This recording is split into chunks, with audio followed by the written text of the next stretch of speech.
If it was ever to... Up there it goes. All done. I confirmed the ceiling fan is on medium. The switch is bad for the fan, unless there's motor, unless the switch is bad. Or it could be a loose wire, but I didn't see no loose wires in there. But yeah. Now we got that to work, and like I said, I have a collection of ceiling fans. I'm trying to think.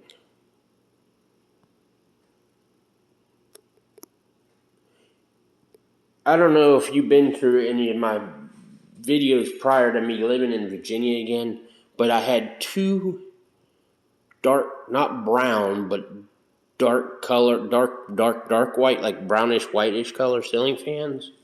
And I don't know if I told you this, but I sold them to a friend, Robbie, for a property like 2 years ago. I thought about bringing these here. Well, if I'm thinking of right, they're not made for dowel rod. Dowel rod is that bar up there. So it would be cool to have two matching ceiling fans in here.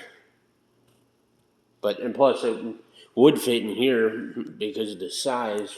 Would fit in the kitchen if that box was closer to the middle. Like I said, it wouldn't work because this doesn't have a dowel rod. I have a really nice black ceiling fan that already has a dowel rod in it that I could put here. And I have a white ceiling fan that I think has 4. It takes 4 bulbs. It might be 3 bulbs like that and one big one in the middle. I think it's 4.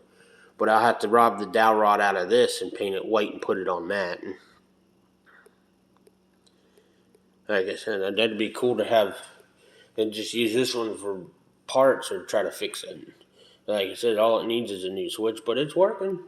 It hums a lot, but there we go. Now that's all fixed. Now off to this. Thank you for watching.